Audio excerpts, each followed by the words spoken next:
Every day, something dramatic happens in the Caribbean that affects our lives. We'll give you the details. We'll give you the facts on Caribbean Perspective with Eddie Frederick. Host Eddie Frederick. Welcome to Caribbean Perspective. So glad you can join us. The story that takes the lead in today's edition for Tuesday, 19th March 2024, and brought to you in association with our friends at Antillean Group. Kenya plays the wait-and-see game with Haiti before effecting the deployment of 1,000 policemen to assist with security there. Details after this important message.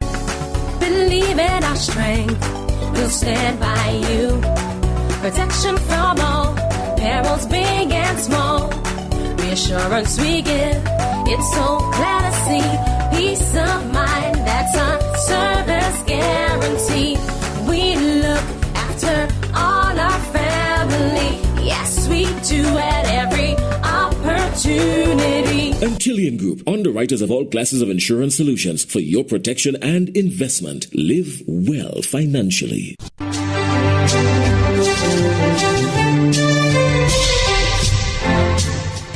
Welcome back. Kenyan President William Ruto's government has put a pause on the deal to send 1,000 police officers to Haiti to tackle the growing menace of armed gangs. This comes after Haiti's Prime Minister Ariel Henry resigned. Details from this First Post reporter. These were the streets of Haiti's capital, Port-au-Prince. The Caribbean nation has been under the grip of violence for weeks.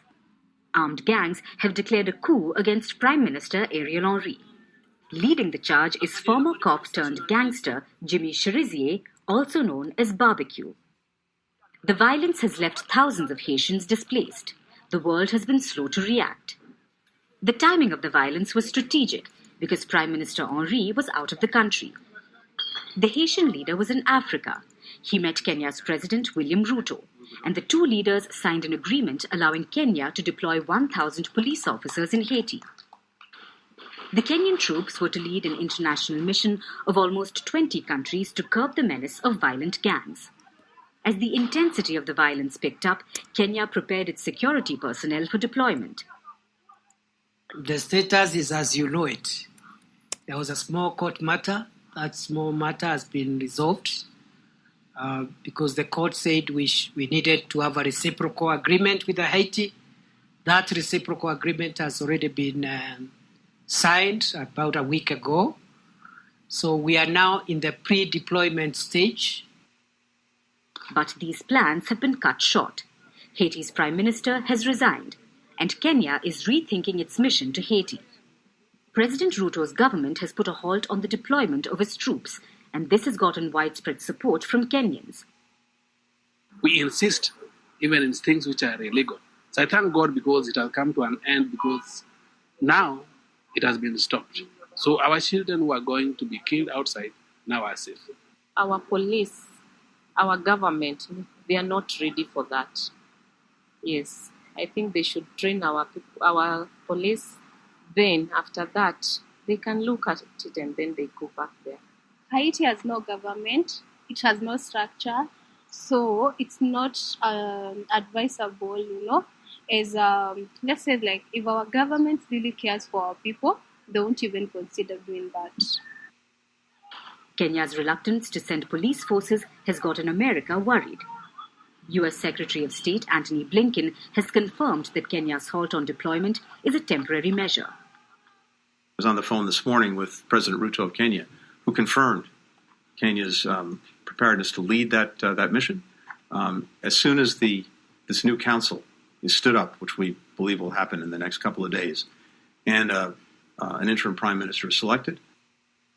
As the violence continues, Washington has deployed troops from its Marine Corps to protect its embassy in Port-au-Prince.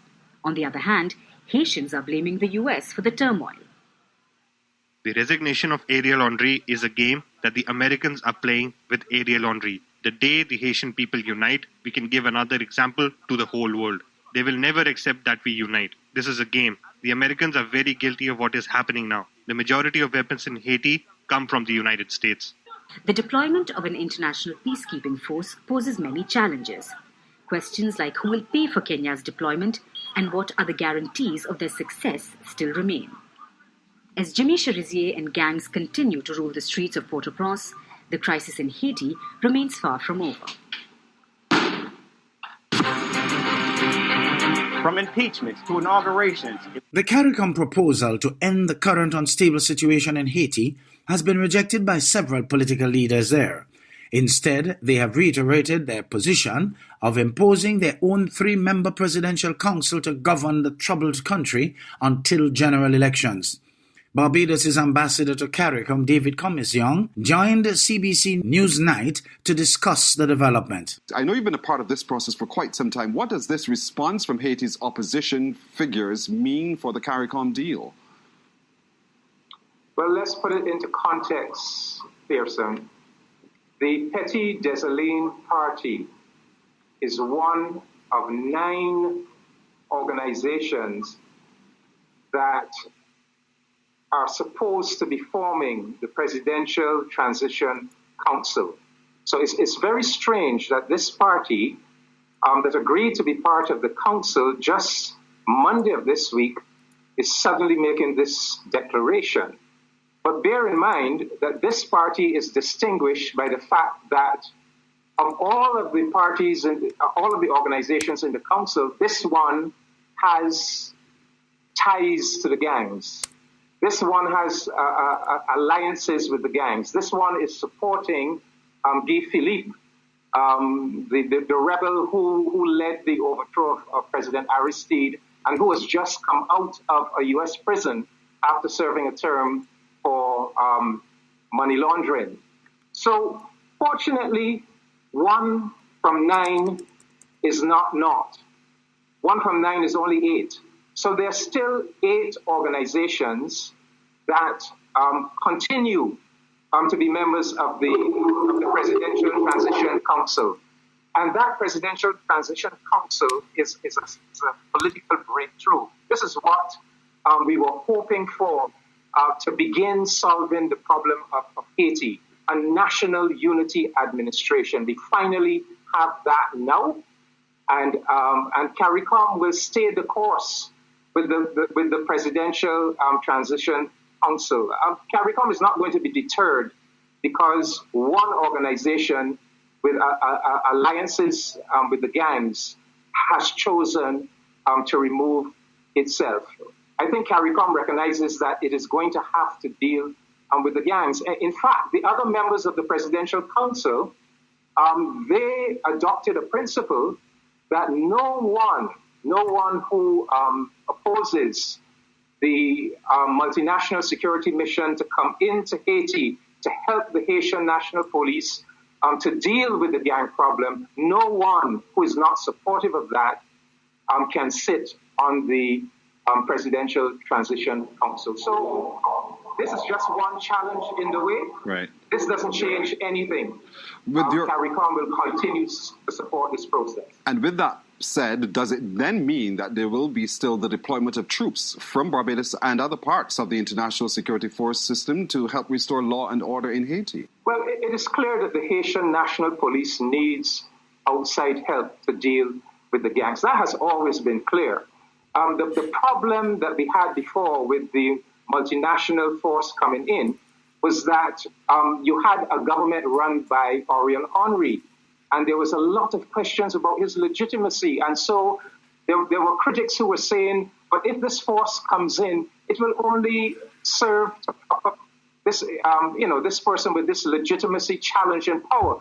But that is no longer an issue, because now that you have a national unity administration that really, truly represents the mass of Haitian society, if that administration says we need a multinational force to come in and help our police with security, who is going to question that? They would be within their rights to do that. And thus far, they have sent a very strong signal that that is what they want, because they have established a principle that no one who opposes the multinational security force can sit on the Presidential Council. So unless they change their minds and come to a different position, that will hold. And every objective observer can look at Haiti and see that the Haitian police does need that outside assistance. Right. Thank you so much for joining us. We have to leave it there, Ambassador. Thank you so much, Ambassador Comachon, for joining us to shed even more light on this ongoing situation in Haiti. You're listening to Caribbean Perspective with Eddie Frederick, in association with our friends at Antillean Group, underwriters of all classes of insurance solutions for your protection and investment. Live well financially.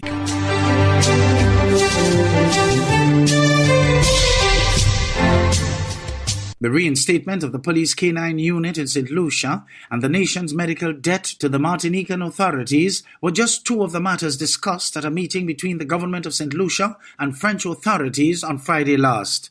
Miriam Montoud of DBS News World reports. The government of St. Lucia welcomed Gérald Darmanin, Minister of the Interior and Overseas Territories of the Republic of France, and his delegation to St. Lucia.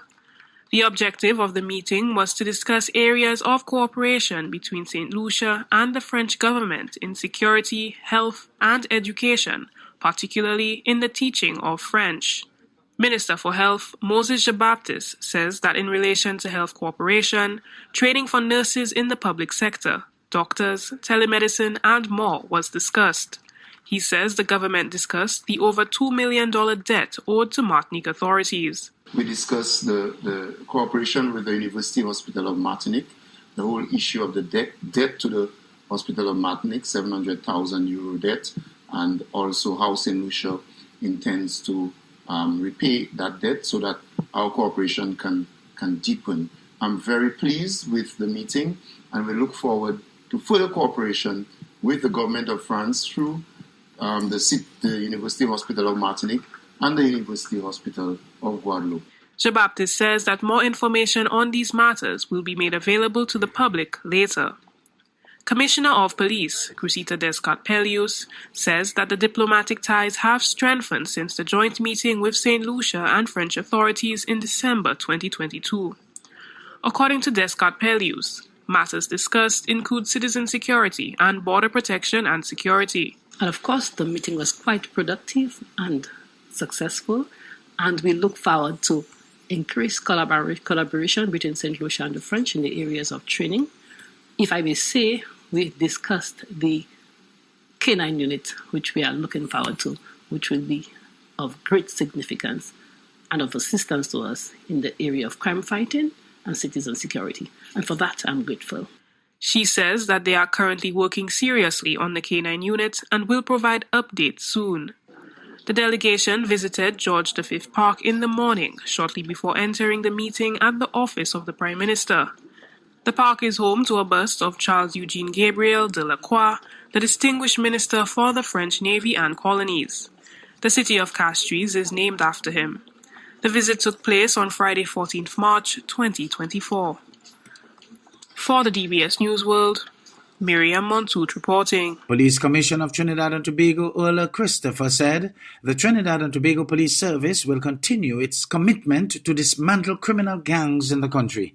TTT News has more. Responding to the killing of 5 people at Harp Place in Port of Spain on Saturday, she said the senseless murders must be brought to an end, noting that the TTPS will continue to do everything possible to reduce the spate of criminal activity in the country.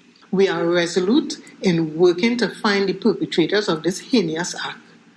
We have deployed a coordinated multi-agency approach and are hopeful in making a breakthrough. I again give my commitment to all law-abiding citizens that the TTPS is focused on directing all available resources into protecting them from the scourge of gun violence, gang violence, and the stress and trauma associated with the loss of loved ones and members of our communities that comes with reprisals and counter-reprisals. Commissioner Christopher said they will continue efforts with families to provide pathways out of violence for young people and prosecution for those who are hell-bent on maintaining a life of crime.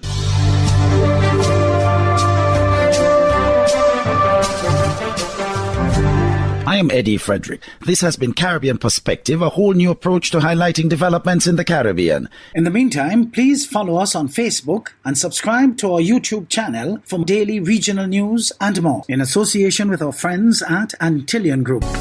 Believe in our strength, we'll stand by you. Protection from all perils, big and small. Reassurance we give, it's so glad to see. Peace of mind, that's our service guarantee.